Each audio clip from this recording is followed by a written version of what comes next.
This is a Rogue Media Network podcast. Looking for a great haircut or shave experience? Come to Champion Salon and Barber. Our skilled barbers and stylists are dedicated to giving you the best service possible. Whether you need a simple haircut or a complete grooming package, we have you covered. And while you're here, feel free to enjoy a complimentary beer and chat with our friendly staff. We have 2 convenient locations in Waco and Woodway, Texas. You can also book appointments online or through our app, making it easy to schedule your next visit. So why wait? Visit Champion Salon and Barber today and experience a cut above the rest.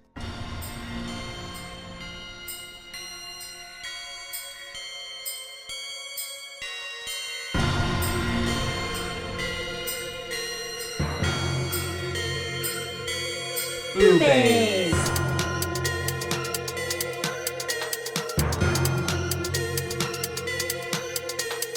BooBaes.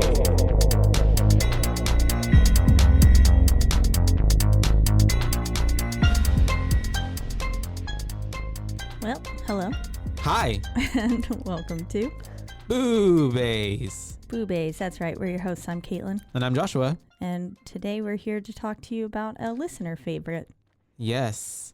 Carrie, 2013, suggested to us by Miss Nikki. Nikki, that's right. Yep, one of our super fans. And she is a super fan of this remake of Stephen King's original work of Carrie that was released in 74 or 76? 76, 76, yes. Way before our time. Yes. But I thought for some reason my brain was like 2013. And I was no. like, we were alive. No. The other one. But Yes. also just shows like how everything, like things never die. They get remade. They get brought back to life. And yeah. It's a new iteration for another generation to... Iteration for another generation. Wow, that rhymed. Did. For us to devour. And so, yeah, do you want to get into it? Yeah, sure. We were talking about how it was directed by Kimberly Peirce. This one Yes. stars Chloë Grace Moretz, Mm-hmm. Julianne Moore, Judy Greer are probably the biggest. Judy Greer is like in everything. She is. Like supporting actress in everything. Yeah. Like, I mean, and she's great. Every character that she ever plays, I mean, I believe it for the most part. Yeah, and she did a great job in this film too. Oh, yeah. Mm-hmm. Yeah. Mm-hmm. Probably one of my more favorite roles. I think she was my favorite character by far out of everybody in the film, and she's not even the main person. Yeah. I think. And I didn't feel that way necessarily about the original gym teacher. Oh yeah, for sure. The original gym teacher didn't have as much like depth Sass. of character, I feel like, as this one Yeah. had. More complexity to her. Which is odd because I feel like everyone else lacked that Mm-hmm. in this one as compared to the original. Gotcha. Almost. Like especially with Sue Okay, yeah. and Tommy. Yeah, there wasn't as much I feel like you just didn't. Depth. Yeah, and you didn't get as attached to them as, because I kind of was really rooting for Sue and Tommy towards the end of the other one, and then this one I was like, eh. yeah. And like when Tommy died in the original, I was like, damn, really? And then in this one I was like, Meh. It also probably could do with the fact that it's Ansel Elgort, and well, I don't know much about him. I'm pretty sure he's been canceled. He was in what else? Wasn't he in The Hunger Games? No, he wasn't. No, he was in that other one that I'm trying to think of. Divergent. Divergent. Yeah. That's the only thing that I can think of him from. He also makes music. Oh, really? Mm-hmm. Oh, okay. He was in something else that, the one where the girl dies of cancer. I can imagine him singing. Cancer, The Fault in Our Stars. Yeah, That was him. I'm pretty sure. I thought that was Cole Sprouse. No, that's No. another sick one. That's another one. There's a lot that have that same. Storyline. Everybody. A Walk to Remember. Yeah. That's the OG. Now, if you know that one. All right. So, Kimberly Peirce, we were talking about how she directed this as well, and she only has 4 movies that she's remade, which is pretty interesting to me. And they're all like super spaced out. So like, I wonder what else she does in the industry. Maybe she just, only picks up things when she really is passionate about it. Yeah, I'm looking up stuff on her. Apparently, she's like an activist and stuff. I don't know. She stays busy. Maybe that's why. But getting into it, yeah, like you said, we have a lot of, and Julianne Moore, by the way, we kind of like slept on her. I mean, that's a really big name, like you said. That's a huge name. Yeah. I mean, she's been in so many things, and I enjoy her acting most of the time. Yeah. Yeah. And she did a good job in this one. She didn't, as we were speaking about a little bit before we started recording, she didn't have the same like creep factor. I feel like they tried to tone it down in terms of like, because in the original, I feel there is that creep factor, but it also kind of, it straddles like a line of camp almost. Yeah. You know, of how like creepy and like whatever they are, and, you know, the mom especially. And I feel like they tried to do the opposite of that, but it's like an overcorrection. You know, like they tried to correct, but it was overcorrected. I don't know if it needed, and I don't know if it needed to be corrected, because I liked, because it didn't. I mean, I can see where you would want to take this and make it to where it's not like creepy. Well, no, like, it's not even that. It's not even the creepiness. It's like for instance, in the original, like when the mom is getting murdered with, you know, getting stabbed and stuff, and she's moaning. It for me was more comical. Yeah. In the original, as opposed where I feel like this one they were trying to make it more like serious, but it's like.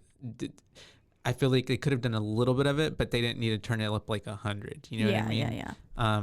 And but with I get as much of the, I feel like the religious factor wasn't as big in this one. I mean, even though it was still a very prevalent part, it didn't feel like the same gravity. It felt like something towards it, and it felt like the pacing in this one was a little bit more. It was trying to get ahead of itself almost, and then it would have to. Well, yeah, they were trying to fit in more scenes in the same. It's the same exact time run frame. Time. Yeah. I think it's 1 minute longer. And so it felt a bit more rushed. Yeah. As opposed to the first one. And they made certain scenes longer, like Chris and Billy's death, that I don't think necessarily needed to be as long as they were, in my opinion. Like the whole chase and stuff. I like how. Just like not even a second thought in the original, Carrie just blows him up. She's just like on site. Okay, bye. And this one, she kind of tortures him a bit. Yeah. And this one, everything felt much more intentional with Carrie's powers than it did in the original. And in the original, she was just kind of like, well, I don't know what this does, but let's do it. Yeah. Yeah. And I think a lot of it more so stemmed from her emotional distress. And wasn't necessary. I don't feel like Carrie intended to kill everyone. Yeah.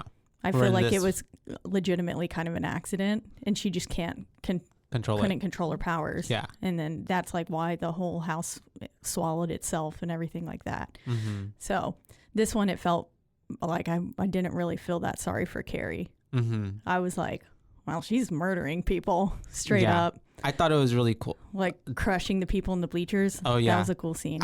And then like with the electrical cords to that one chick, and then she caught on fire. Yeah. Yeah, when she caught on fire, that was cool, especially with the pretty dress brutal. like hung around. Yeah. I liked it. I just didn't feel as bad for Carrie. Oh, yeah, for sure. In this one. Like it was I think also that goes to like Chloë CGM, is that her initials? That CGM's performance was kind of a bit at times like I felt like she was dazed and confused, like she was kind of out of it a little bit, you know what I mean? I think so. I don't know if that makes sense, but it just felt like she kind of didn't have as much going on in her face, especially if you compare it to Sissy Spacek's performance. Because she did such a phenomenal job, and then talk about just general creep factor there too. There was no comparison really, and I feel like that would just be hard in general to recreate. Well, also too, if we want to go unfair, let's I mean, the original is really good and we like it. You really like it, so it would be hard for anything to kind of stand up next to it. Yeah, I don't think many people could give the same level of performance that Sissy did. I think also too, for the time, it was just like, it's kind of one of those things, like I feel like it was encapsulated a time period, you know what I mean? Encapsulated. And so like putting it in today's like perspective, like, having the cell phones and stuff made it weird. And I was like, also like nobody nowadays I feel like would ever be like, plug it up, like I know that I feel like there is bullying, yes, but like I don't like to that. Like, I feel like I don't think that jargon would have been used. Or any of that. But I mean, anyways, digress. We start with the movie, right? Going into Mrs. White, Margaret White, giving birth to Carrie, but she doesn't know. Is it she thinks it's a cancer. I didn't know I was pregnant moment. It's a baby Jesus situation happening. Yeah. Except for Mary knew she was pregnant, so never mind. Yeah, that's a little different, I guess. But also, Margaret is just crazy. She had to known she was pregnant, and she was just in denial. Yeah. Yeah, because she literally had sex stuff going on in that mind of hers. Major delusional. Yeah. Bits. And so she ends up giving birth, and now remind me, did the original? That's a real baby. Yeah, it looked. Yeah, that was pretty real. Yeah, red, bloody.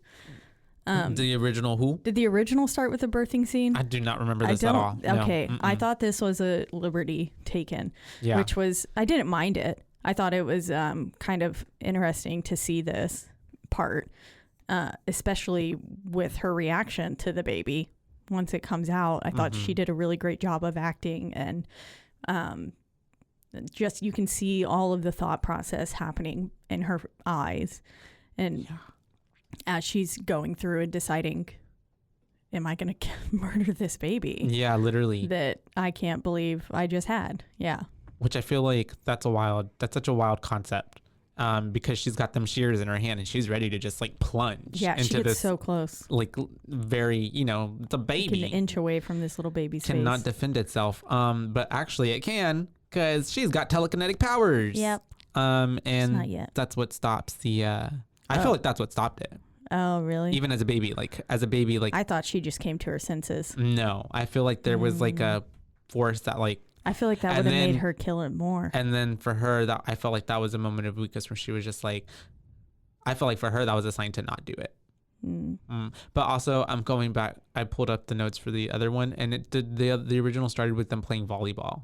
Okay. Yeah. And then title, and then of course titties everywhere. The shower scene. Yeah. Remember? And so because that jumped right into it, and so now we're in this part where after doing all of that, we've got a title card, and now we're at the pool where the first OG movie started. Yeah, where we're playing underwater volleyball as compared to normal volleyball, because they were outside originally. Oh, that's right. Yeah. Yeah. And also too, like, that's an Olympic thing, right? Does it make it harder? Is that the whole point of it? Like, what's the point of doing it in the water? I think it does make it harder. Okay, gotcha. Is it? It's I would assume so. What's water polo? Is that different. What that is? No, I think that's different. Because I've heard of that too. Yeah. I don't know sports. I don't either. But to me, it was just like, why did we do it in the water? But I think it does make it harder. I love being in the water, so I mean, why not? You can't move as quickly, you're not as agile. I feel like you're just stuck in one spot. Yeah. For the most part, because otherwise you're like, and you can't.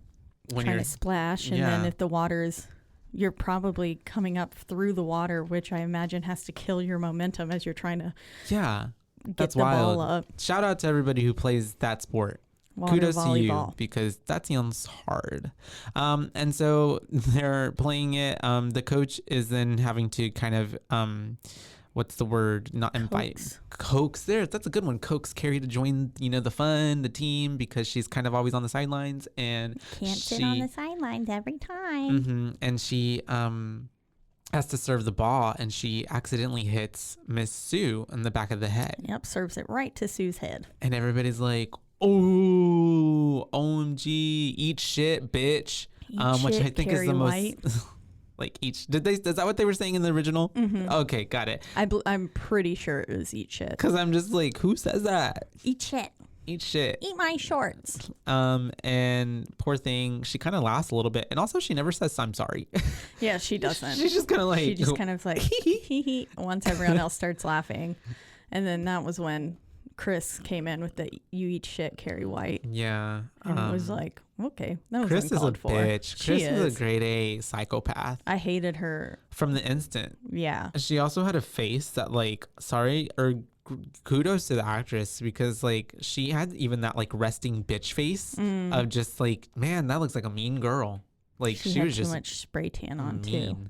Her lips were a weird color. Oh, were they? In comparison to her. Yeah. Yeah, she put too much fake tan on. She was trying to get that Staten Island girl look, maybe. Yep. And so, all that happens. And now it's a shower time. Thankfully, they don't do it like they do it in the original because that's just weird and creepy. Yeah, it's much less sensual. Yeah, because these are teenagers, remember? Yeah. And I think especially she's barely getting her period. So she's like a freshman. Yeah, so she's like probably like 14, 15, coming of age. Like that's, So. But everyone else, she's in senior classes. Is that what that is? Oh, because everyone else talking about prom and all that shit, right? And because she was in class with Sue smart. And them too. She also could have just really, really, really developed like super duper late. That's true. It's not unheard of. Because some people do. Yeah. And especially I feel like if she's been sheltered and that like type of like, I feel like that affects physiology, biology and all that stuff. Yeah, so, I would agree. So,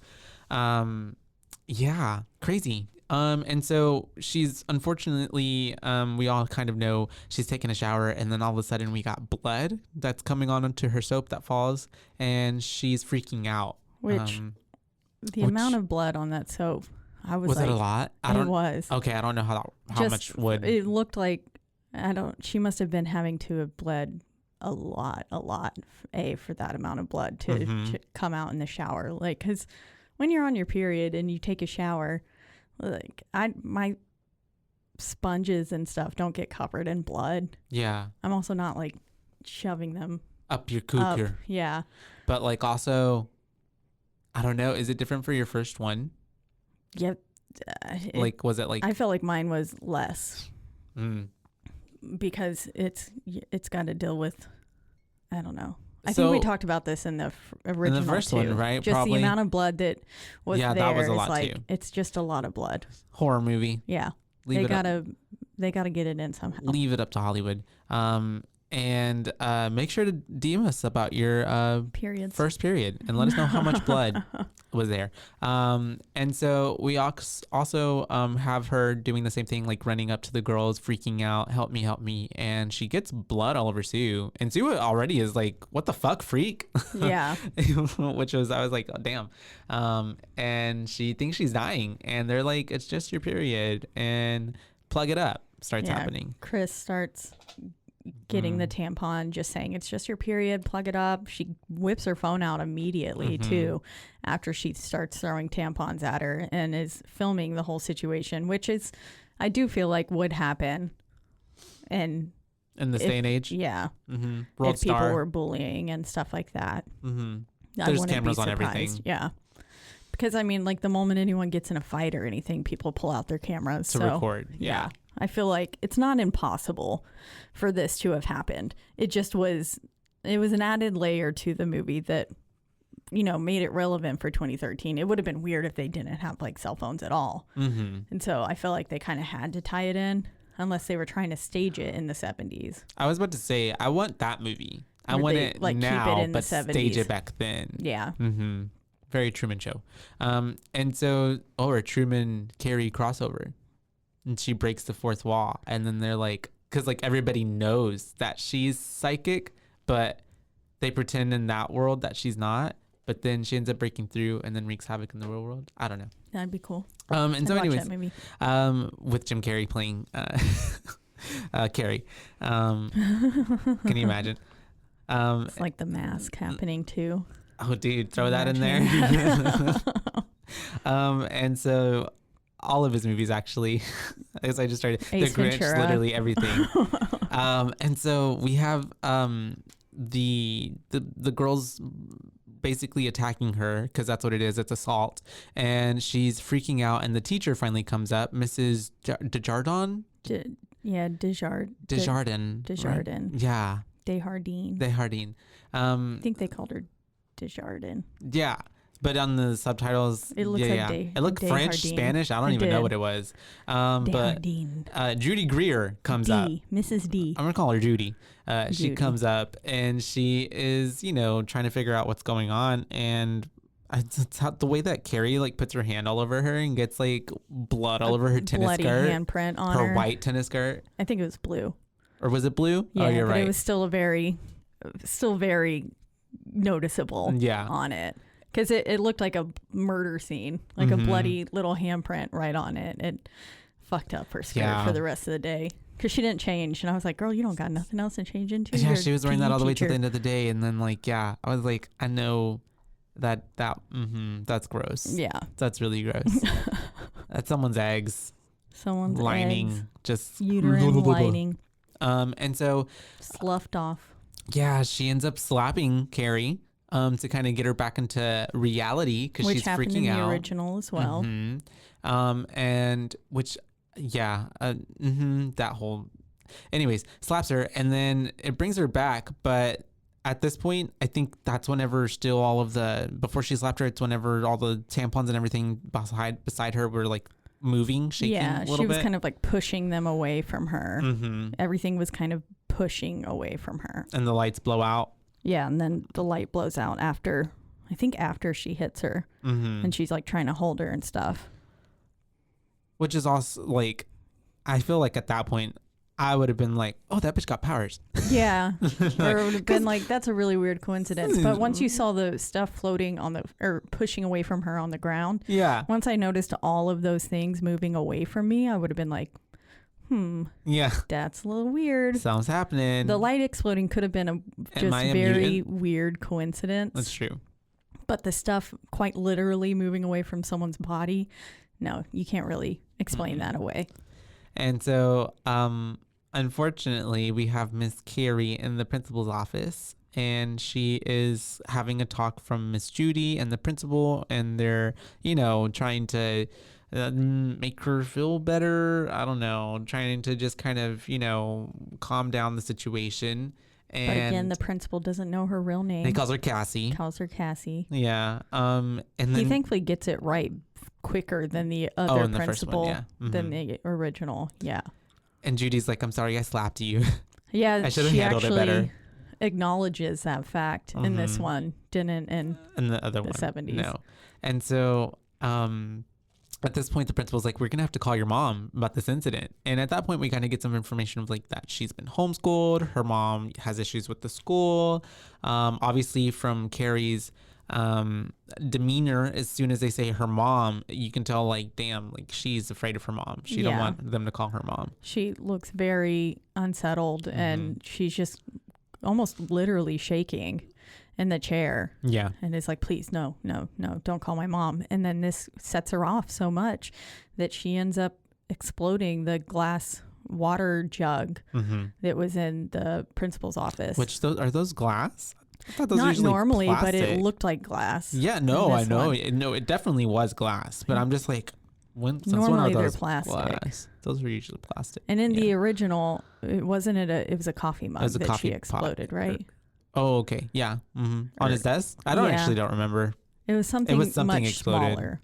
I think. I think you're right. A coffee mug with pencils in it or something? Something. It didn't have coffee in it necessarily. No. Yeah, maybe it was water. I think maybe he brought her a water cup or like water in a little mug that he had. That makes sense. And I think the mug of water exploded. Yeah. Which again, I probably would have been like, that's pretty weird. Why does all this weird stuff keep happening around Carrie? Yeah. Especially something as big as that water jug shattering. That doesn't seem like just a normal it would happen coincidence. At any other time. Yeah. It seems like someone caused it. Or like someone shot in there or something. I forgot John Travolta was in the original. I just see my notes right now. John Travolta. Who did he play Tommy? I think so. I think he did. No, he didn't. No, he played the bad boy. He played Billy. Yeah. Bad Billy. That's right. Because I'm looking at it. I'm like, what? Yeah.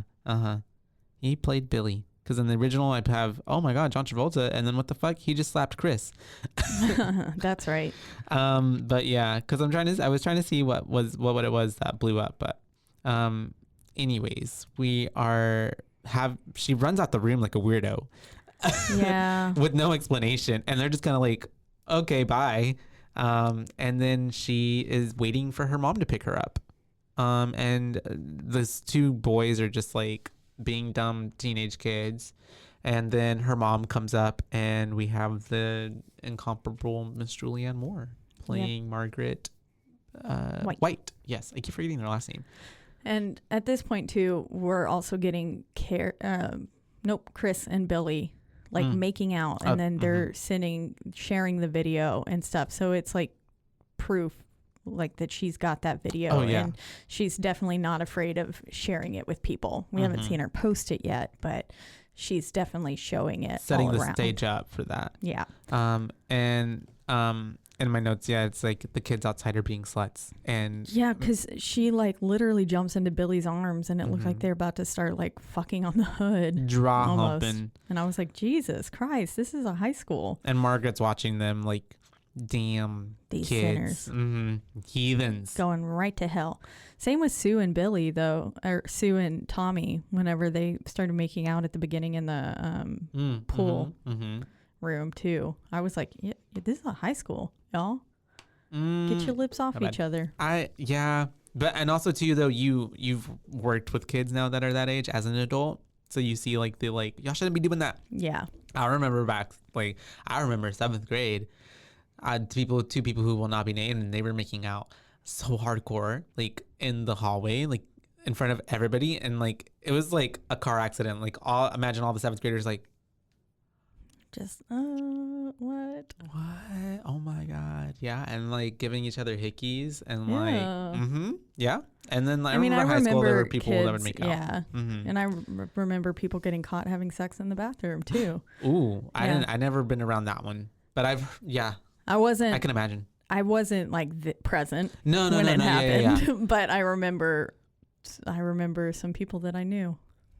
Got in trouble for doing that. I think that happened at the junior high after I was already in high school, and then nothing ever like that happened while I was in high school. But I've heard stories like that. I mean, I'm sure it happened, and people didn't get caught while I was there. Yeah, it's wild. It's not necessary. But that is probably the teacher and me coming up being like, get off each other. Yeah. 6 feet apart. Say room for Jesus. Say room for Jesus. Slut. Little slut. No, I would never. Baby prostitute. And so she's driving Carrie home. They don't really talk in the car right until they're kind of already at the house, and then she's getting out and she's like, I don't want to go inside because you should have told me, mama, about my period, because I was bleeding everywhere and they were making fun of me, mama. They were laughing at me. Yeah. And then her mom's being funky, unreasonable. Yeah. And then we have this one kid coming up saying, crazy Carrie, and she ends up making him fall off his bike, which happened in the original as well. And that's just funny though. Crazy Carrie. I know. How rude to also come up to her car, because I think in the original she was on the sidewalk. I think she was walking home or something. Yeah. And he said that, and little she knocks him jackass. over. Yeah. But this time he like comes up and presses his nose up to the car window, and it's like, get the fuck off of the car, little kid. He was asking for it. You deserve to be pushed over. And she is finally going inside because, I mean, what else is she gonna do? And at this point, she got her mom's in her bedroom and she's bumping her head on the wall. Yeah, you just hear this like dull thudding sound as we enter the house, and as we make our way upstairs, we come into a scene of Margaret just banging her head on the wall, just going like boom, boom. And I think basically like punishing herself for what she thinks her daughter did or whatever. This one focuses a lot more on like self-harm too, with her mom especially. Yeah, I see that, like the seam ripper and stuff, and you see like the scratches on her arms and stuff like that too. And it was odd. I don't know if it was entirely necessary. Trigger warning. But she's doing that, and then of course Carrie's like, mama, please stop hurting yourself, like you don't have, nothing's wrong, it's natural.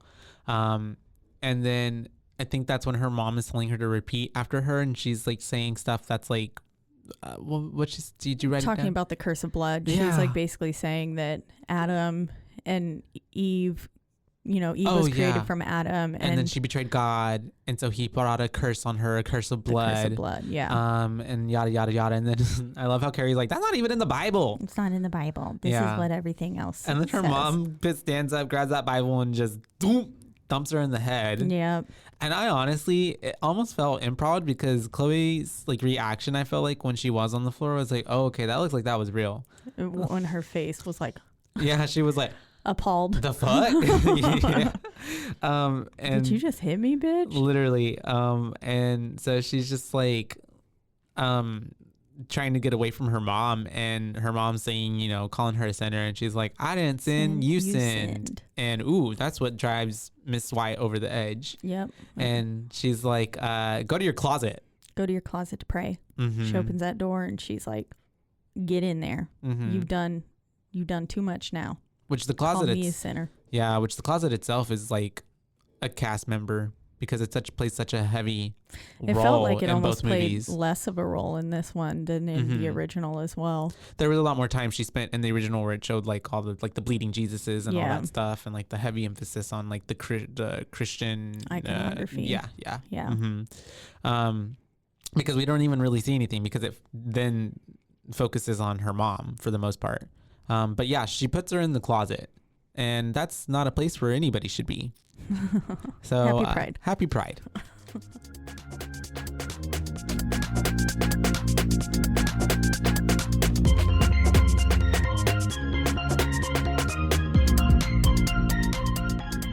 Did you know you could be putting oil and chemicals in your coffee?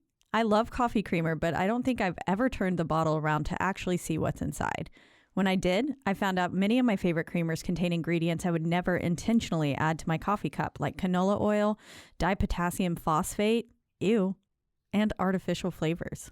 Laird Superfood all started when big wave surfer Laird Hamilton needed morning fuel that could allow him to spend the entire day chasing the ultimate wave. He couldn't find anything in the market that met his ingredient standards, so made himself the ultimate plant-based creamer. Laird Superfood started and launched its first product, Original Superfood Creamer, in 2015. Laird Superfoods contain no artificial flavors, colors, or additives, and no sugars from highly refined corn syrup. All Laird products are sustainably sourced and thoroughly tested to ensure that you're incorporating the cleanest, finest fuel into your routine. All Laird products are also made of all-natural whole food ingredients, and they are crafted from the highest quality all-natural real food ingredients. Are you ready to feel more energized, focused, and supported? Go to lairdsuperfood.com and add nourishing plant-based foods to fuel you from sunrise to sunset. Use our promo code BOO at checkout to save 15% off your purchase today.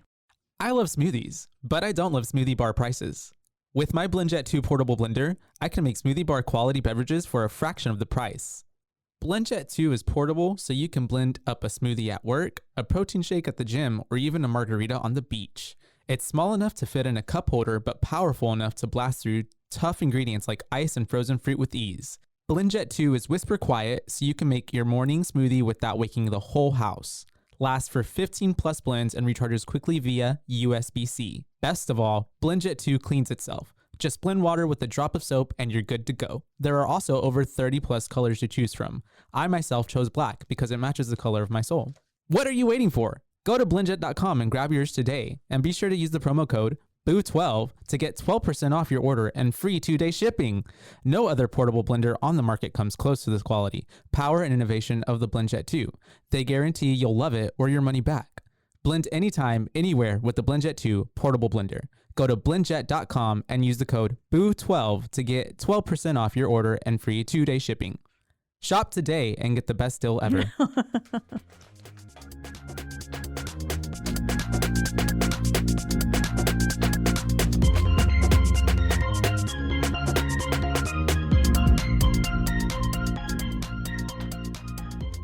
So Margaret locks Carrie in the closet and says, you know, you have to stay in there until you pray and think about your sins, little girl. I didn't like how she kept calling her little girl. Yeah. Yeah. She said it a lot. Little girl. It's just weird. And then I was like, that's how I talk to the cats. Oh, well, those are your cats. It's different. Yeah. I'm like, oh, little baby. Yeah. I mean, you can baby your cats or big girl. Your pets. Yeah. Yeah. I mean, with Kara, I'm like, hi, princess. Yeah. I'm like, hey, little baby. Yeah. So, or I called her an old lady earlier. Yeah, because she was... You old hag. She was being funky. She was like walking slow. And then as soon as I like walked by her and she got a little past me, she started bolting. And I was just like, you're just faking me out. Just faking me out. She's funny sometimes like that. But Carrie gets locked in the closet. She does. She uses her powers to crack a door, which didn't happen in the original. Not like that anyways. Got that whoosh, crack right in the middle of it. Which pretty cool. Comes into handy later for Margaret. For Mama. Yeah. Yeah, because I think in the first one, she just starts axing away at it, right? Or something, a knife, or she's using something. Yeah, I think so. And this one, she has already like a way to get out. But after all of that, and we cut to Sue and Tommy having sex, right? Yeah, we also get blood dripping from Jesus. So we do get true. the bleeding Jesus in this moment. Mm-hmm. But yeah, then Tommy and Sue having sex in a car. Mm-hmm. In the Jeep. Very spacious Jeep, I guess. And Yeah, apparently. I'm like, oh, you would know. I'm just kidding. And so The seats do go down flat. do they? Oh, all right. Maybe there's a reenactment that needs to happen.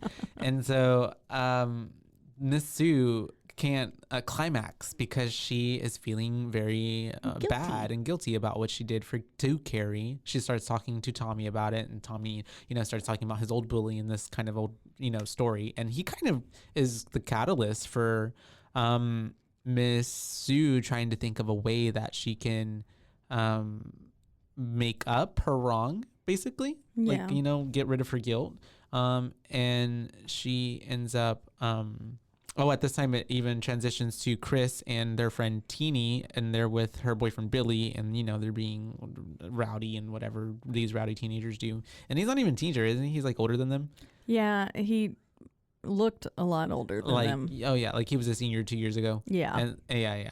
But anyways, there, and this is where we get that Chris is basically the one who starts uploading basically like a Facebook page for Carrie. And it's like putting her video and or was it to YouTube? It was YouTube. Is it YouTube? Okay. Yeah. But they were saying stuff like favorite movie, mm-hmm. blood something. Bloodsport. Yeah. Favorite drink, Bloody Mary. Yeah. Yeah. They were doing stuff like that. So uncreative. But it was to YouTube. Mm-hmm. And then after that, we basically flash back to Mom. Right? Yeah, because she's at this point she's doing her little sewing thing, and singing, mm-hmm. all creepy like. And she goes to the closet to let Carrie out, and Carrie's asleep. She wakes her up. She's like, come on, Did you finish your prayers, little girl? Mm-hmm. And Carrie's like, yup. And sure did. And at this point, whatever. Next day, we're at the field. Miss Judy is basically talking to the girls, right? Yeah. Mm-hmm, yeah. Mm-hmm. She's that's right. Really going above and beyond. Yeah. She's doing too much. It would have been questionable.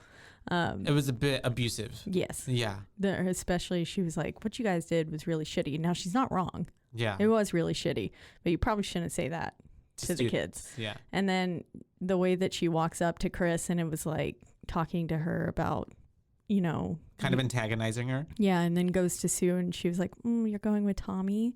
I would have voted for you guys, but not now. And it's like, damn, what are you? Are you in high school? Are you a student too? Like, come on.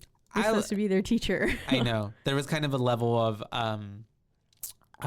what's the word? When you're unprofessional. Yeah. Unprofessional. Yeah. But I can definitely Lack of professionalism. I know a teacher that I had when I was in high school that was in the drama that probably shouldn't have been so I feel like I know who this person is. Yeah. You know what I mean? Oh, I feel like, this is really not that far off from how some people act. Yeah.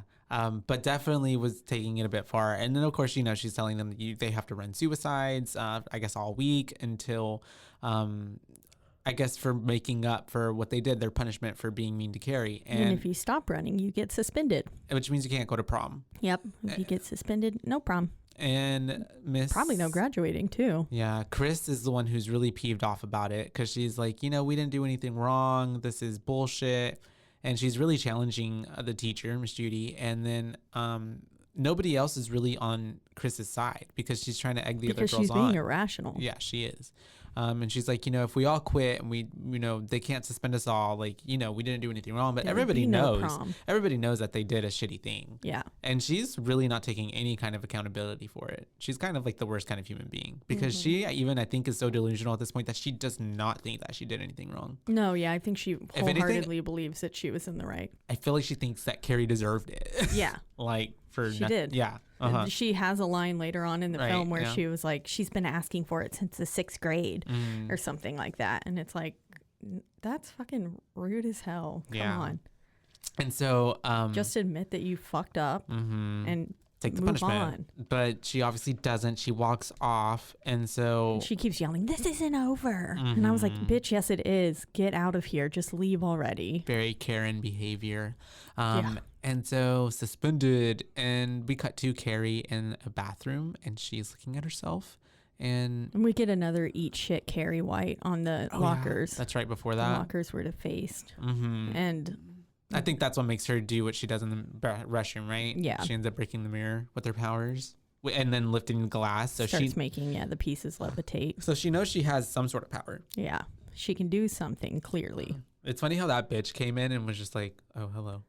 But and then she was like, "Oh, yeah. Okay, bye." For real.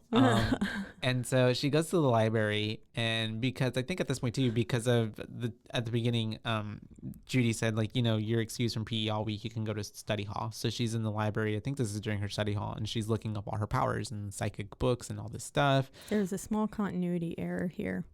What happened? Her hair all of a sudden got like really nicely well done. Oh, did it? I didn't notice. Yeah, it looked like she all of a sudden got a nice straightener. And before, her hair was looking real... not wavy and all that kind of stuff. Yeah, frizzy and wild. And as she was in the library, she has a very, like, nice kind of polished hairstyle. She unlocked a new power. I was like, where'd this bitch get a straightener? Yeah. She psychically straightened it. I don't wonder if that's even possible. Like, the molecules, like, I don't know. Well, if she made the door weld shut... That's true. Maybe she can her hair. Yeah, I think so. I think it's possible. Okay, so that's what she did. And so she's looking it all up. She's looking at the computer. And then so it's like an inkling of her coming and understanding of like she has this ability and she wants to try to control it. And we cut to now her being in class, and the teacher calls her up to read her poem. And the teacher's a really fucking big asshole. Oh yeah, he's an like asshole. Also making eyes at Teeny or whatever the fuck her name was. Yeah. And it was like, that's disgusting. Yeah. You're not cool, dude. He's fucking a student. Yeah. Yeah. Definitely gave needs that to be reported. But she also knew a teacher, the high school that. Yeah, a teacher in my did high that school too. also did. Yeah. Yeah. Couple times, a couple different instances actually. It's that's not wild. that hard, people. Yeah. Just don't do it.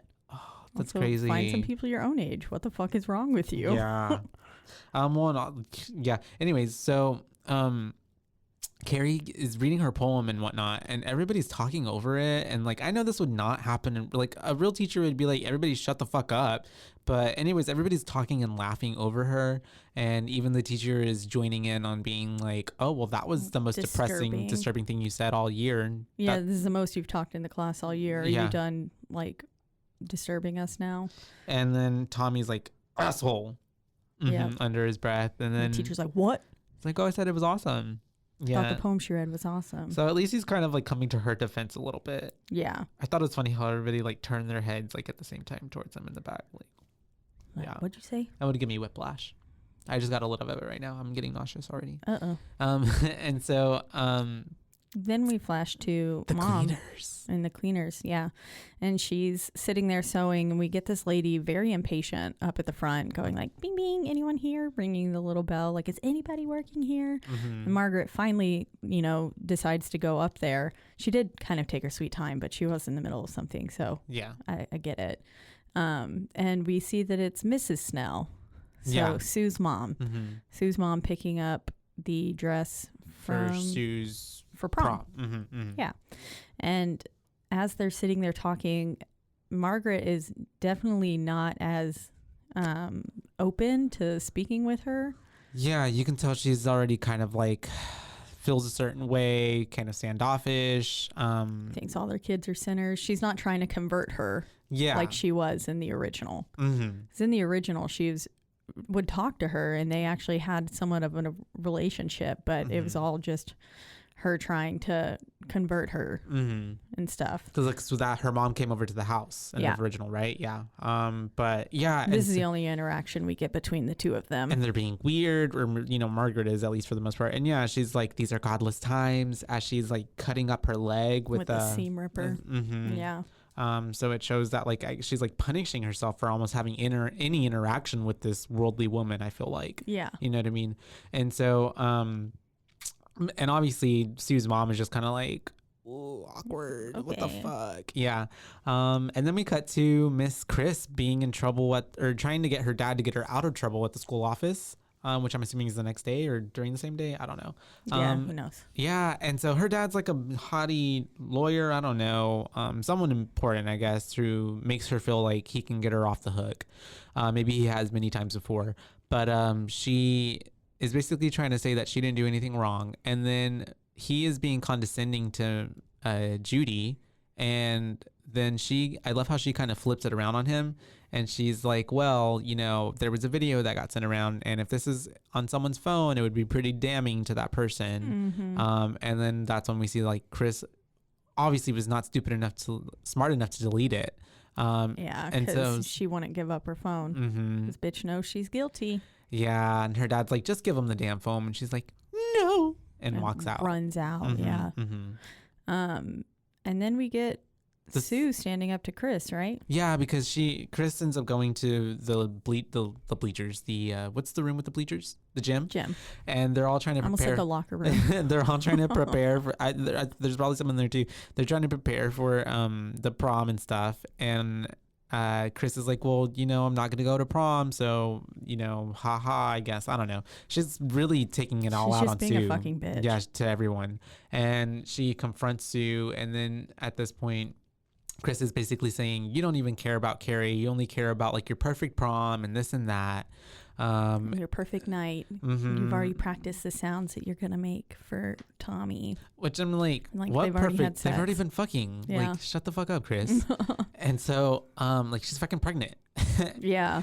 And so, that was a weird additive too. Yeah, I was like, it wasn't in the first one. Necessary. But maybe, yeah, I don't know. She's going to give birth to Carrie. That's what it was like, her Carrie's powers transferred into her. And so Carrie is now at home at this point, and she's reading all these books, and she starts to make them float around her bedroom. Kind of practicing all of her powers, making all of the books fly. She even ends up lifting her bed off the ground. Yeah. Which I was like, now I can understand why her mom would think this is a devil. Oh, yeah, it seems for sure. very possession. And especially when she starts hearing all that ruckus, and her mom does not play any games because she grabs a knife and she's going upstairs to be like, what the fuck? What's going on? Which I was like, why would you grab a knife to go up and check on your daughter? But she's crazy. This is also Margaret. Yeah. So... And so she walks in and then I don't know how Carrie pulls it off, but she makes it look like she was asleep and the lights are off, and like she's like, yeah. And all the books are neatly stacked and organized. Yeah, they're not on the floor or anything. But her mom walks in and she starts tucking her in creepily, and it's like, I'm not gonna let anybody hurt you, whatever. My little girl. And Carrie makes the knife go off the table. And then kind of smirks. So yeah, just some more weird mom interaction. Mm-hmm. And at this point, Sue is at her boyfriend's practice the next day, and he's at lacrosse. Mm-hmm, she calls him over and she wants to talk to him, and immediately she's just like, I want you to take Carrie White to prom. Yep. And he was like, oh, no. And she was like, yes. And he's like, is this I don't even remember, but basically he's like, I can't do that. And she's like, no, you need to do this because we need to make things right. Yeah. And she was saying that she can't go. Mm-hmm, so I'm guessing, I don't know, some sort of punishment still got inflicted upon her. I'm not really sure. I feel like she was punishing herself. Yeah. More so. Yeah. Because, I mean, her mom obviously picked up the dress for her, so she was not grounded in any way. Well, and yeah, right? But like if the school had said something to her, I mean, her mom would have still had to pick up the dress anyways. They paid for it. I don't think she ran. She did everything. So she's doing this for herself. Yeah. Like, this is her choice. Yeah. I don't think the school had anything to do with it. No. But we do have him then going to ask her out, and she immediately thinks it's a joke. Yeah. And runs away from him miserably. Oh yeah, for sure. Talking to her. He was very unbelievable. Yeah, he didn't go about it in the most gentle of ways. Mm-hmm. I mean, he was trying to be nice, but it just didn't give very genuine. Fell flat. Yeah. And yeah, she runs away, and then she's crying in the locker room. Yep. And and she even told them like, stop trying to trick me and stuff like that. And then this is where we get the Judy gym lady teacher coming up, and we get the scene that happened also in the original, where Carrie's crying. She says like Tommy Ross invited her, and that they are just going to trick her again and stuff like that. And then Miss Judy takes her to the mirror and talks to her about being pretty and says you have to change all these things about you in order to be pretty. Yeah. Kind of thing. Same thing. Same concept. Yeah. I feel like they took that almost word for word. Oh, yeah, for sure. She's like, if you would just stop slouching and put some, pinch your cheeks, put some makeup on. A little curl in your hair. You'd be beautiful. Yeah. Yeah. But not the way you are right now, sweetie. But obviously, not beautiful. Carrie, but even as she's talking to her about that, Carrie kind of gets this like little boost of, I don't know, confidence. She does light up. There's a lot of times in this movie where Carrie lights up and like smiles a lot more than in the first one. Yeah, believingly than Carrie. Carrie in the first one seemed much more hesitant the entire time. And when she did smile, it even still was just creepy. And next after this, we have Miss Judy going up to Sue and Tommy, just like in the first one, because she's basically being like, y'all better not be fucking with this girl because that's fucked up. Yeah, better not be playing a joke and she has the same line too to Tommy. She was like, don't you think you'd look a little ridiculous with Carrie White on your arm, kind of thing. And it was like, just rude as fuck. That's kind of mean, but okay. Yeah. But in the context of the story, yes, because they're social. She's like a social pariah. Yeah. And he's also got a girlfriend. Yeah. But also, whatever. This is what works for the plot of the movie. Okay. Yeah. This is what Stephen King wrote. So it's the Bible. We got to go by what it says. Lord Stephen King. And so he ends up going to her house, right? Yeah. At this point, and she agrees to go just a bit stalkerish after he's pressured her, basically, because she's afraid of her mom coming home and finding a boy. So she's like basically answering yes, so he'll leave. I was also shocked at how, I mean, all these cars did look remarkably similar coming down the road, but I was like, girl, you don't know what your mom's car looks like? Yeah. Because each one of them, they were like different colors. Yeah. And stuff too. And I was like, you gotta know the color of your car. She's that paranoid. Yeah. And so every car could have been Mama's car. Yeah. She ends up going to a clothing store, I think the next day. Right? It has to be the next day after school because she goes to the store. She's looking for a dress. The other girls, Chris and like Teeny and the bitches, see her. So they're like, what the fuck is this? And they're like, she's going with Tommy and this and that. Teeny and the bitches. And That'd be a good band name.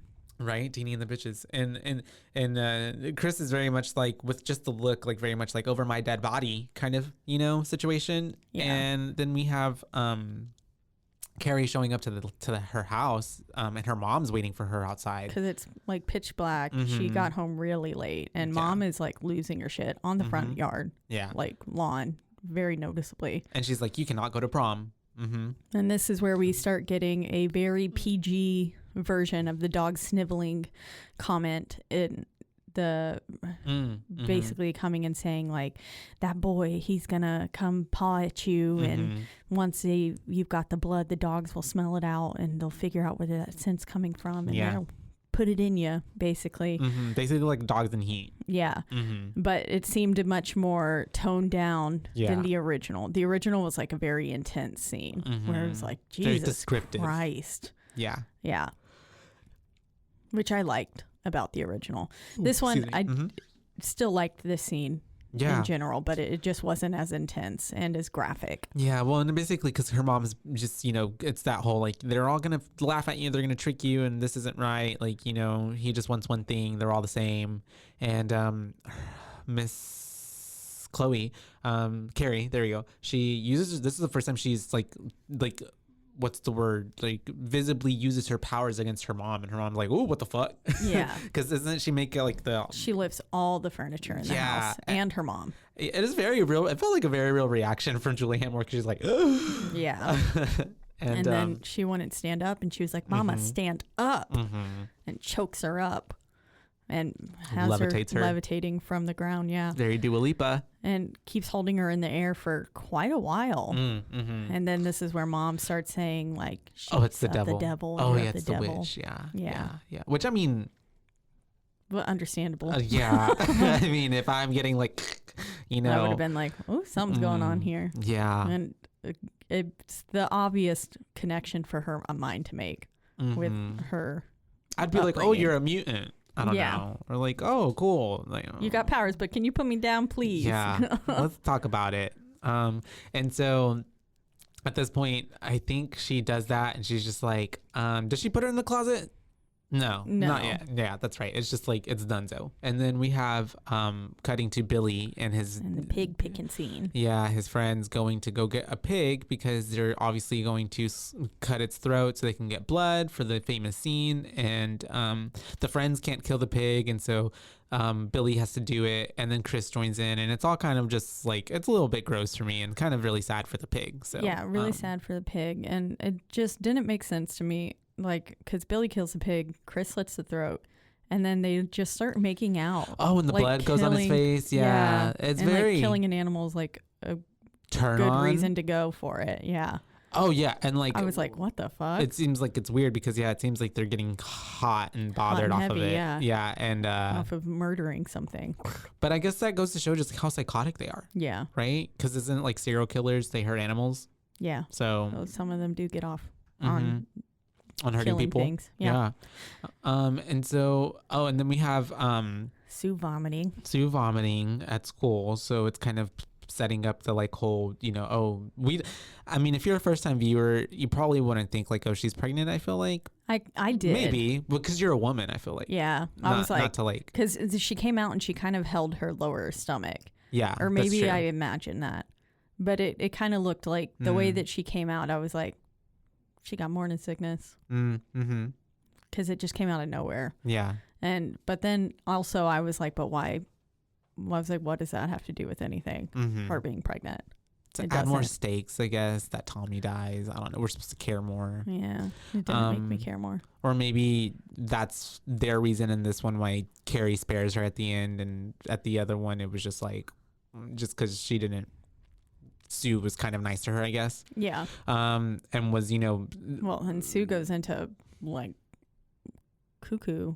She's that's in like right. a coma. She's crazy, isn't she? Yeah, she's in like a coma, I think. And then we'll come to basically just to like be like, where's everyone? And then falls right back into the coma. And so at this point, Carrie's making her dress. Oh no! After that whole situation, we see Chris and Billy sneaking the blood into the gymnasium. They're getting all that set up, and then we have Carrie making her dress for prom. And we get shots of everyone kind of getting ready. It's this montage. Teeny and the bitches, and then the boys, Tommy and everyone. Yeah. It's a vampire weekend. Yeah. Something like that. Very happy-go-lucky music. And then. Yeah, we get a confrontation making her dress. Yeah. And then we get a confrontation with her mom because she's like, I can see your dirty pillows. Yeah, I might have known it would be red. She's like, Mom, it's pink. Literally. Her mom is delusional. I'm glad they kept the dirty pillows line. Yeah. Because it's iconic. Yeah. And it's such a weird way to she's like, Mom, they're breasts. Everyone has them. Yeah. Or all women have them. But I get what she means, dirty pillows, your dirty pillows. That's interesting. Do you know? Yeah. I don't know. And so anyways, after this little incident, Tommy shows up, and that's whenever her mom's like really trying to stop her, like, hey, you cannot go, do not go to this prom. I won't let you go. They're all gonna laugh at you. And then, Carrie's like, just let me go, Mom. I promise I'll be back, and then whatever. But her mom's not having it, and so she ends up having to use her powers on her mom. And this is when she locks her and puts her in the closet. Yep, locks her in the closet, and then she like even welds it shut with her powers. Yeah, and then just basically turns the radio up so that way Tommy doesn't hear the banging and screaming because he's at the door, right? Yeah. But you can still hear it. Oh yeah, you can. And he's like, "Can we go?" And she's like, "Don't go." Yeah, and she's like, "Yeah." How do I look? Yeah, and so they end up leaving. We get to the prom, and it's a whole thing. It's what prom is, whatever. He's introducing Carrie to his friends, I guess, or doesn't. Yeah, He's introducing him to the friends. Yeah. Yeah. His friend and then the nice girlfriend who goes to another school. Exactly. So doesn't know Carrie's. Or any of this stuff. Yeah. Doesn't view her as a pariah because immediately she's super friendly to her and she's sweet. like, I love your dress. Yeah. You made it? Really? Yeah. Like, yeah. that's amazing. That's going to be me. Uh-huh. I'm going to make my own prom dress. Oh, do it. And so we have, it's honestly, she's having a nice time. It's so, this is the moment where it's like, damn, because you know what's going to happen, what's going to come up next. Tommy wants to dance with her, but she's, she doesn't want to get up. She's being, cautious, shy, all of those things. Yeah. And it was at first to a fast song. And she was like, yeah, maybe let's wait for a slower song. Miss Judy comes up to speak to her. Yeah. And she was like, oh my God, you look so beautiful, blah, blah, blah. And stuff like that. But then whenever Tommy gets back from getting the punch and makes the joke about the punch being spiked to the teacher. Yeah. And she was like, are you fucking kidding me? Basically. Yeah. And he was like, it's a joke. But then he comes back and he asks Carrie to dance this time. And she's like, all of a sudden now it's got a very like, no. I don't want to dance reaction. And because earlier she was just being shy and stuff. And then this time she's like, no, I can't dance. I've never danced. It's definitely more like fear at this point. Yeah. And so he's a charming, nice boy and he gets her up to dance. Yep. And I think at this point it does cut to after their little sweet dancing, it cuts to Miss Margaret breaking out of the closet. Yeah, clawing her way out of the closet. She can't unlock the thing though, so she's gonna have to make herself a bigger hole to get out of it. Literally with her bare hands. Yeah, like probably cutting up her hands, getting splinters, bleeding. And she so we already get the fact we get that mom's gonna be out of there soon, but we cut back and at this point they want to start doing the prom queen and king voting stuff. Yep. And Chris and Billy sneak in, and then this is where we get the line that was in the original as well: to the devil with false modesty. And then to the devil as they vote for themselves. So they kept that too, which I thought was cool. Yeah. And it ends up showing that Chris texts Sue and she's like, your friend, your girl looks good, but she won't for long. Yeah. So that then sends off Sue to start going and running to the school. Yep. So we have that emotion. And we also see that their whole plot basically is for, Carrie and for Tommy to win because they're going to switch the votes up. They're going to make it so that they get picked and go upstage so that way of course they can drop the blood on over Carrie. Yep. And so all this basically goes according to plan for the most part. Chris and Billy are there, they're waiting for it to happen. We get this interaction between them where it's like they're both crazy, and he's like I'm gonna fucking kill you. Yeah, because he's like if this goes wrong, like this is jail time, like you need to take this fucking serious. It's a criminal offense. This isn't just a little joke. Yeah. And so at this point Sue shows up. They win. They get caught up. It's like Judy's this whole thing. Trying to kick Sue out. Yeah, it's like there's so many things happening at the same time. And at this point, she's up on the stage, and what happens next?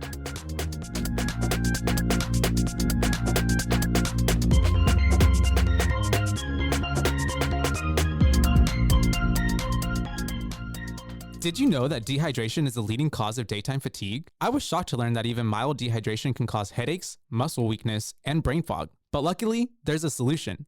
Cure Hydration is an oral rehydration solution that contains the perfect balance of electrolytes and glucose to help your body absorb water and rehydrate quickly. The formula is made with all natural ingredients like coconut water, powder, and pink Himalayan salt, and is free from artificial flavors, sweeteners, and preservatives. Cure Hydration is vegan, gluten-free, and non-GMO, making it a great option for anyone with dietary restrictions or preferences. The packets are convenient and easy to use. Just mix with water and drink. They're perfect for on the go, travel, or anytime you need a quick and effective hydration boost. Hydration is more than just drinking water. That's what Lauren Picasso, a lifelong endurance athlete, discovered as she struggled to stay hydrated no matter how much water she drank. Lauren founded Cure, a science-backed electrolyte drink mixed to make hydrating easy for everyone. Cure believes that hydration should be simple and effective, but also clean and natural. That's why they use only the highest quality plant-based ingredients and avoid any artificial or harmful additives. They're committed to transparency and honesty. All of their ingredients are clearly listed on their website and packaging, and they're always happy to answer any questions or concerns. Ready to combat dehydration? Try Cure today and feel the difference for yourself. Use code BOO for 20% off your order. Are you tired of the same old boring puzzles? Mix things up with Wongo puzzles. Each puzzle is a custom design with intricate patterns and whimsical shapes that will keep you engaged for hours. Plus, their eco-friendly materials and commitment to sustainability make Wongo puzzles a guilt-free way to unwind. Wongo puzzles are 100% wooden puzzles, meaning they'll last forever. Each piece is hand-drawn, so no two pieces are the same, and you'll discover some fun, whimsy pieces as you work through it. They come in a custom wooden box, which is perfect for storage and gifting. With stunning design and unique shapes, Wongo puzzles are a cut above the rest. So what are you waiting for? Go to wongopuzzles.com and pick your puzzle today. And be sure to use the promo code BOO and get 10% off of your order. This is the most fun you've had with the puzzle guaranteed or your money back. Go to Wongo, WONGO, puzzles.com and use the code BOO to get 10% off your order and get puzzling right now. Wongo.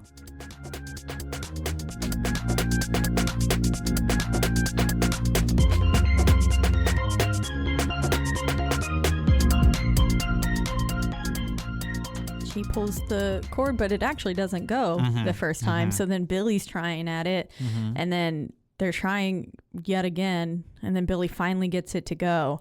And we get 3 different camera angles of this blood going. Dropping all over her, which I kind of did like. Yeah. How it did get over her. It looked very thick. Yeah, it did. Very viscous. Like honey. And so, obviously splashing all over Tommy's in his white suit, Tux. And he's like, what the hell, guys? And he's like pissed. Oh yeah, and like you said, we get all those, it's like all those different shots, so it's not just like one and done, and so it's kind of prolonged, and then everybody's like looking at her. They start to kind of laugh at her a little bit, but I think for the most part everybody's kind of like, and at this point they start laughing once they play the video. Yeah, that's true. Yeah, because the video goes up, played by Teeny, and it's of the Plug It Up. Yep. And then everyone starts laughing, and that's it's like, true. This is not funny. Yeah, you guys, this is really sad, actually. And then she looks up and she does see, it's Billy or Chris's glasses up there? I think it was Billy's, right? She puts it together. Knew. Yeah. She's also psychic. But who knows? And so this is when all hell starts to break loose, essentially. She cries once the bucket falls down and knocks Tommy out. She starts crying over Tommy, which also, how did the bucket, in both movies, how did that bucket just kill him instantly? I guess just like Billy Mays getting hit in the head with that luggage. In the right spot. Yeah. Hit you and lights out. Yep. Poor thing. But yeah, he's dead and she's crying over him. And this is what sends her over the edge. Yeah. Because, she loved him, essentially. Yeah. For the most part. The brief time that they had together. Yeah. He was one of the first people to probably ever show her kindness. Mm-hmm. So. And so she gets up and she goes off. And at this point, everybody starts to kind of, because the blood starts like pooling off of her and floating, and everybody's like, what the fuck? Are you seeing this? And then they try to run for the exits, but she lets out like a scream, and it like just sends everyone forces flying. Everybody flying. Yeah. The room kind of, and I love how immediately Sue gets on the phone. She's like, there was an explosion. Yeah. And I was like, the explosion hasn't even really happened yet. Literally. But she's like, oh my God. And then, Carrie just kind of goes full Carrie and just starts killing people. And this scene was a lot more, I feel like, graphic, drawn out than the original was. Yeah. The original happened so fast. Yeah, and the original was more like cutaway shots and like, Yeah, you're not really seeing these people dying. Dying and getting smushed by the bleacher scene was probably my favorite. The bleacher, we have the 2 twins getting trampled. Yeah. Because she's forcing them down to let the people run over them. We have, and then that girl, like we said, I put Teeny. setting bitch on fire. Yeah, Teeny, because I actually, I thought it was really bad bitch of her to be like, ksh, ksh, like with the fucking wires, and then she ends up catching on fire. And the way that her, whenever her dress, catching fire. I was like, Katniss. Hunger Games. Yeah, literally. The way she almost gave a spin too. Yeah, she did. And so it's wow, beautiful. Literally, but there's a human being on fire. Yeah. And then of course, like Judy, the teacher, she's just watching all of this, like, oh my God. Horror. Like, yeah. And in this one, she saves Judy. Yeah, because she kills her in the original, right? Mm-hmm. Yeah. But in Judy this one, gets smashed by like the air AC unit or something. And she lifts her up. I forgot that she doesn't die in this one, and she lifts her up and she spares her by putting her behind her, because she then drops all that the sprinklers and the water gets on the floor, and she basically electrocuting everybody. Yeah. Yep. And then everything starts catching on fire. Yep. And she's like throwing the burning moons at people. She's just it's very evident going again ham. That this is all intentional on Carrie's part.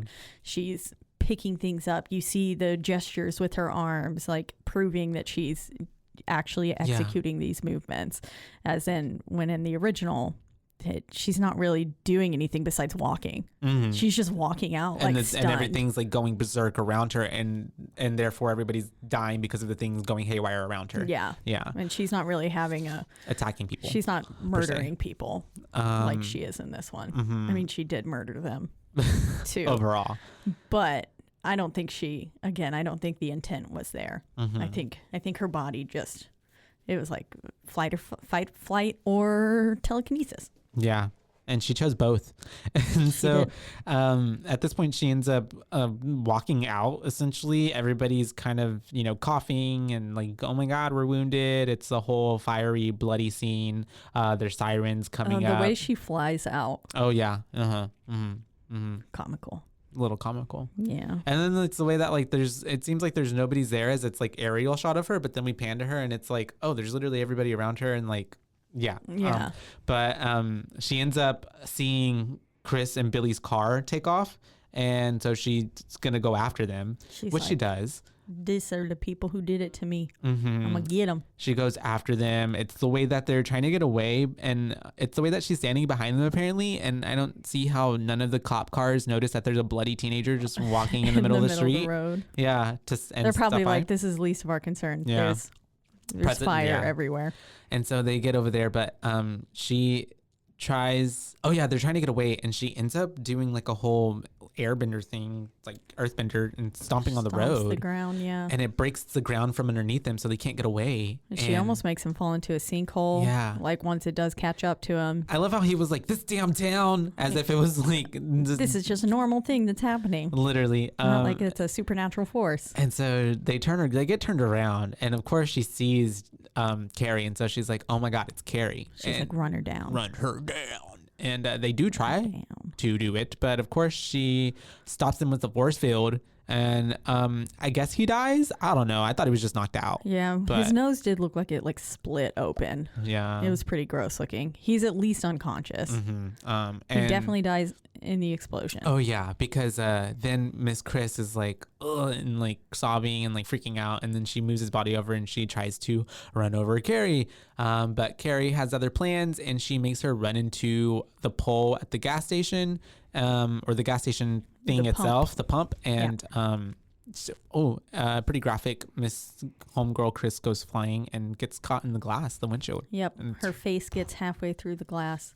It wasn't quite forceful enough to completely eject her from the vehicle, but it did get her face shoved through, and that was pretty graphic. Yeah, like you said. And Miss Carrie gets to see her kind of take her last breath, get her revenge on her. Yep.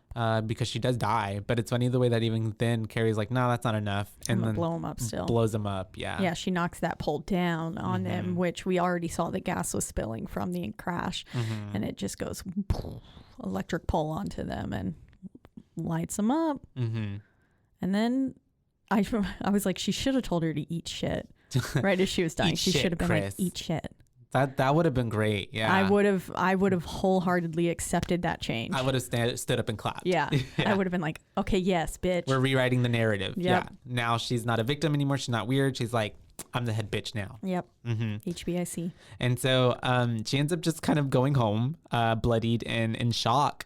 For the most part, it looks like. And she gets into the house. She's calling out for her mom, but her mom's not responding. So she just goes immediately to the bathroom to wash the blood off of her, because she's obviously covered in it. And she gets cleaned up. And at this point, while she's taking a bath, we see that her mom is kind of slinking through the house with a knife. Yeah. And at this point, when she comes out, they finally are having a confrontation. And her mom's like, Carrie's like, they made fun of me, Mom, or something. Or you were right. They laughed at me. Yeah, there you go. Kind of stuff. And her mom's like, it's okay, come here, babe, we'll pray together, it's okay. I thought it was so creepy and weird. Is this in the original when she's like, I'll be the preacher and you'll be my congregation? I think it is. That line made me cringe. The part that made me cringe was when she was like telling her daughter, I liked it when he put it in me. Oh yeah, like describing how she was like, I should have killed myself the moment he put it in me. Yeah. But then he looked at me in that way, and we got down on our knees to pray, and that was when he took me, and I liked it. Oh, isn't this where she calls her like, you're a Cancer or something like that? Yeah. Or that was earlier, maybe. I think it was earlier. She was like, I thought you were a Cancer, and then Carrie was like, don't say that, Mom. That's mean. Literally. Yeah. That's really mean, Mom. Yeah. And I mean, poor Carrie, she's like, okay, yeah, let's pray. And she like, kneels and everything. And then as her mom's praying, she takes out a knife and just stabs her in the back. Yeah, pretty they're metaphorical. saying the Lord's Prayer, and on, as she says, on earth as it is in heaven, just. And this makes Carrie like have kind of like a little psychic bomb, and like they both go flying different ways. Carrie goes down the stairs, her mom flies on the other side of the room, and as Carrie is kind of coming to at the bottom of the stairs, her mom is coming towards her, and she is it's full attack mode, basically. It's a confrontation. Yeah. And Carrie obviously doesn't really want to hurt her mom, but her mom is coming at her with a knife and like very close to killing her, and so she's trying to hold her back at all costs. And then at one point, I think Carrie is like no longer like scared to defend herself. She's like, okay, I got to do something or else I'm gonna die. And so she gets all the knives and scissors and everything sharp. Yeah, and it's because the mom has the knife like right and is kind forehead. of getting. It's on her forehead at that point, right? Yeah. And because she had pushed her away with her powers, but then her mom was like getting closer to her head again, even with the powers. So that was like, she was like, okay, her will. We got to do something. And then, that's when she gets all the sharp stuff. And mom goes at her. flying across the room. And not even sharp things. A metal ruler went through her. That's true. Which about 4 to 5 inches in. Yeah. Like, imagine that just with enough force going through your skin. Yeah. It's like a tornado. Yikes. Tornadoes have the power to like, put straws through trees. Yeah. But yeah, she gets thrown and yeeted across the room and everything stabs into her and she kind of gets pinned up on the wall, very, crucifixion style. Poor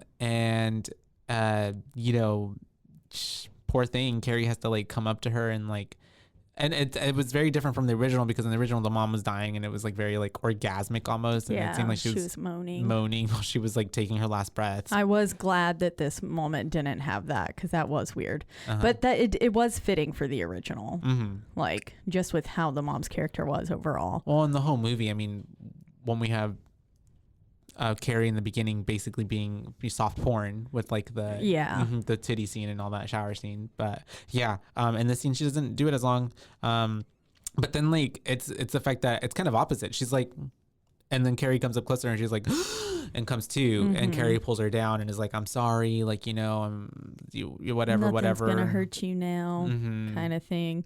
And then that's whenever Sue comes in, and it's so crazy to me too that like fucking Sue had to come in like after, like she didn't walk in whenever mom was like attacking her. Yeah. So it looks very damning for Carrie. Yeah. And so, and I think if anybody, like if Sue were to see like her mom attacking her, it would explain a lot of like why even anything happened, because this is basically like a caged hurt animal that is like just lashing out, protecting itself. Yeah. And so she comes in and she's like, Carrie, like we gotta go, like I can help you, like this.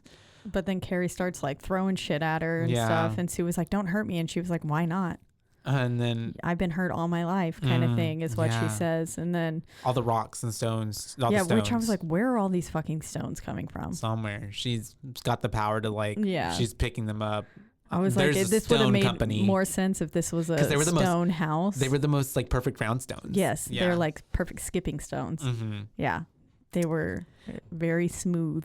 And she is very biblical. She's stoning herself in the house for what she feels is like her sin of killing her mother. And she's like, I want her back. I killed her. And she pulls Sue close up to her, and that's whenever she psychically can tell, I guess, that there's two bodies in the belly, and she's like, it's a girl. And I'm like, how the fuck? But okay, how? Yeah. How? But okay. I guess that's just, she's basically God now. Yeah. At this point. And so she spares Sue, sends her flying out the house, and then we just basically see isn't it like poltergeist, or like, you know, the house basically eats itself, and like the original too, just, you know, succumbs to itself and then gets sucked into the ground. Mm-hmm. Yep. And then it goes black, and then we cut to a jury scene with Sue, and they're basically trying to figure out how Carrie White was involved in all of this. Mm-hmm. And they're like, why didn't you say that this could all be explained in a natural way? And Sue was like, no, I know what I fucking saw. She had powers, and we pushed her. Yeah, and she said, you can only push someone so far before they break, kind of thing. And then instead of Carrie White burns in hell on the house, it was on her tombstone. Yeah. Oh, it's exactly. Well, on the property where the house was, there's like a little cross there, wasn't there? And the original, and then this one, it's like an actual graveyard. Yeah, graveyard, and then they've got a tombstone, and Carrie White burns in hell, and then the tombstone goes. Yep. As soon as all the leaves starts floating around it. Not as big of a jump scare as the original. So the original was on a hand like popping out. Yeah. Yeah. I remember it scared the shit out of me. Yeah. And then like goes to white. Yeah. It made me jump. I was like, what? And that is 2013's Carrie. I forgot about it while watching this one. And then I didn't think about that until just now. And I'm like, oh, I'm glad it didn't get me again. Yeah. That there wasn't another one. But yeah, 2013's Carrie. A listener request from Nikki, a longtime listener of ours, and we did this in honor of her birthday. It happened in May, but we were only able to get around to this now. Yeah. So happy late birthday, Nikki. Happy belated, Nikki. But thank you, as always, for your suggestions. I have her basically, she gave me a lot of good reasons why she loved this movie. Yeah, let's hear them. So she gave the movie, Carrie, 2013, 5 boos. And here we go. I'm just going to read what she said. She was about 23 years old when she first... Sorry, I was about 23 years old when I was, and it was so good, and it was different from the original version. So she was 23 when she watched it, I believe, for the first time, or whenever it came out. And then all of the cast members did an amazing and excellent job in their characters.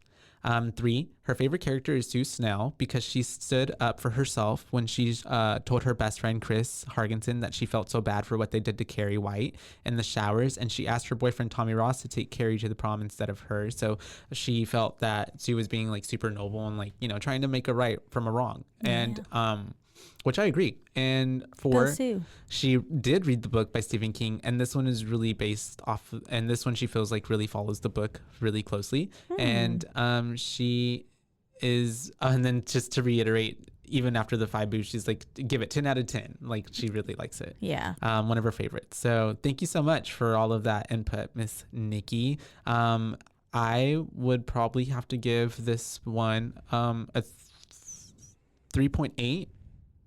Whenever it first came out, I watched it in theaters, and I don't think I even had watched the original by the time this one came out. So, because I think I remember watching the original when we covered it for our podcast, was my first time watching it. And so I thought it was pretty good. I was familiar with like the storyline because obviously pop culture, everybody knows Carrie. Yeah. But in watching the original and this one, I can say there was like a bit of creepiness and eeriness that was missing. This one kind of felt very like, what's the word? Like mainstream, I guess, if that feels right. Yeah. It felt very like this one was bringing it to more audiences, like you said earlier, the more PG-ified, PG-13ified version of what Carrie is. Yeah. But overall, like, I mean, the storyline's pretty good. And I thought the effects in this one were pretty good. And I really enjoyed whenever at the end, like, she was having the whole freak out scene and the blood started like floating off of her. Yeah, that was cool. It was really cool. That was a cool added scene. It was pretty badass. And so overall, I would give it a 3.8. Good. Yeah. I think I would probably give it a 3.5. Overall, it's basically a shot-for-shot remake of the original. A few things, minor things tweaked here and there, and then just the added of the cell phones and stuff like that. which is totally fine and made it relevant for today. Like you did say, I would still like to see a remake where it's made in the 70s and stuff like that. But overall, it was still a really good film. I think all the actors delivered well. I'm trying not to compare it to the original. Yeah, in its own right. In its own standing. If this was a standalone, had we never seen the other one? I mean, everybody did a pretty solid job. Yeah. There were a few moments where Chloe Grace Moretz's performance didn't really hold up for me. I think that's the sad part for me too, is I feel like everyone else outshined her in this movie than her. Yes. Like Chris, I hated the bitch. Hated her. She did her job good. She did a good job. Her role was for me to hate her and for her to play a nasty ass bitch, and she did. Yeah. The teacher, Miss Judy Greer, I thought Judy Greer did a phenomenal job, because I was like I want her to be my teacher. Yeah. I liked her. She went about things in a little less callous way, I think, than the original gym teacher did. There was a bit more of humanity to her. Yeah, a little bit. Even like the principal in this one, like because he got her name right after the second time. Well, not even he did, but it also still gave like his like whole demeanor and like talking with the period and everything. Like I believed that person. I know who that guy is. Very awkward. Where he can't even talk, like say the word period out loud, you know? Yeah. Exactly. And then everybody did pretty good.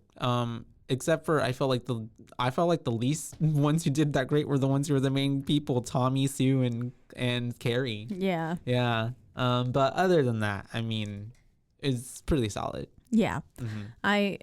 If I'm not comparing it to the original, then they did a really good job. There are some facts from the original that I wish, but again, I don't think it's possible to.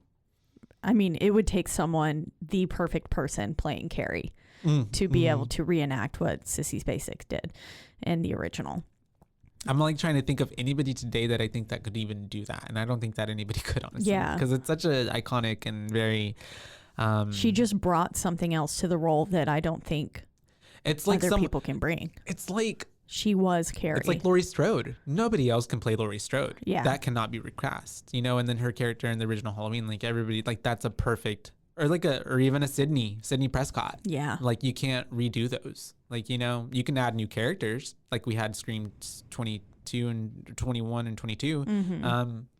But even then, like it's not Sydney. You know what I mean? Yeah. Yeah. It's not Sydney. It's still not the same. It's still good. Yeah. But it's just not quite the same. Some people are just iconic. That's all. Some characters. Yeah. They live on. Mm-hmm. And she was. Do we want to hear some fun facts? Yeah. This is the first screen adaptation where Carrie is played by an actual teenager. Chloe Grace Moretz was 15 during filming. Wow, I didn't realize she was so young. And like, wasn't Sissy like 25 or 28 or something like that? Whereas Sissy Spacek and Angela Bettis, who played the role in Carrie in 1976 and 2002 respectively, were 25 and 28 when they played Carrie. The way I got both of them, the different. Got it. Yep. Okay. Because Chloe Grace Moretz was a minor, she was limited to 8 hours of work per day. When she was unavailable, director Kimberly Peirce substituted. She would be off screen. This was only done with scenes that Julianne Moore would talk to Carrie. Ah, okay. So basically, yeah, any scenes, I guess, like where the back of her head or something. Yeah, she was replaced. Mm-hmm. Chloe Grace Moretz had admitted to not having watched any previous incarnation of Carrie prior to this film. She decided not to watch previous versions prior to making this film since she wanted to create her own spin on the character and not try to copy Sissy Spacek or Angela Bettis. That explains a lot, actually. Yeah, it does. I feel like that really explains a lot. Because I feel like it would have done her justice to watch the original. Yeah, she should have. Because she would have. You can still watch the original and then still make it your own. Yeah, there's ways to do that. Like, yeah, that makes a lot of sense. Probably a young judgment call there. Yeah. Yep. Yeah. But yeah, that's fun facts. Some fun facts there. It was the film debut for Ansel Elgort. I didn't realize that. That far? Yeah, 2013. Jeez. Okay. Wait, when did they? I feel like the Divergent series came a long time ago. When did those come in? I think they came out in like 2014. Huh? Yeah. And 2014, 2015. Because I remember reading the books in high school and in college, and then they came out while I was in college. Yeah. That makes sense. So between 2012 and 2016. Yeah. But yeah, that is Carrie, you guys. Thank you so much, Nikki, for recommending this. It was an enjoyable watch. I'm glad I watched it. And now I want to watch the 2002 version just to see. I'm interested. How the differences. Yeah, all the differences. See all these different iterations of Carrie. And they're all free on Prime if anybody's interested in watching them. Which is really nice. Yeah. We like that. Well, I mean, granted, if you have Prime. Yeah. If you don't have Prime, then they're not free. Sorry. But and technically, are they even free? No, because you have to pay for Prime. Yeah. But we do. So they're free for us. Yeah. Anyways. Like always, we're in the lovely Rogue Media Network studios. That's right. They take really great care of us. You can listen to us and all the other amazing podcasts on this network all in one central place, and that is RogueMediaNetwork.com. That's right. And if you would like to listen to us anywhere else, the two biggest platforms would be Spotify and also Apple. Sorry, I kind of stumbled there. No, you didn't. And then if you want to reach out to us and let us know your listener requests, we still have an ongoing list of requests that we're slowly making our way through. You can definitely do so. And you can do that at our one social media platform, which is Instagram, and that is at BooBaes Podcast, and that is BOOBAES Podcast, because we're your BooBaes, not your BooBabes. Oh, shit. Right. Yeah. Oh, did I do it right? Yeah, you did it right. I feel like I messed up. I thought you were going to sneeze. Oh, no. I got in my head about it. But yeah, so that is 2013's Carrie. You got a 5, a 4.8, or 3.8, and a 3.5. And so that's a pretty solid 4. 4, yeah. Overall. And this also continues on our decades of horror. So this is our 2010s pick, which also really worked out with our listener requests. And next week we will be covering something from the past 3 years. So we will figure that out. We kind of have an idea, but I won't say it because maybe we won't, but it's an idea. Anyways. It's an idea. Until then, guys. Until then. Yeah. Bye, baes. Bye, baes.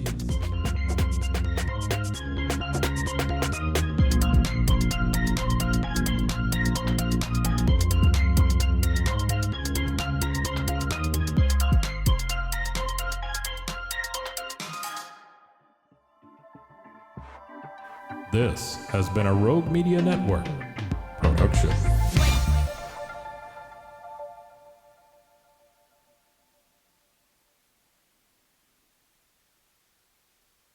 Ya comenzó la temporada más alegre en JCPenney.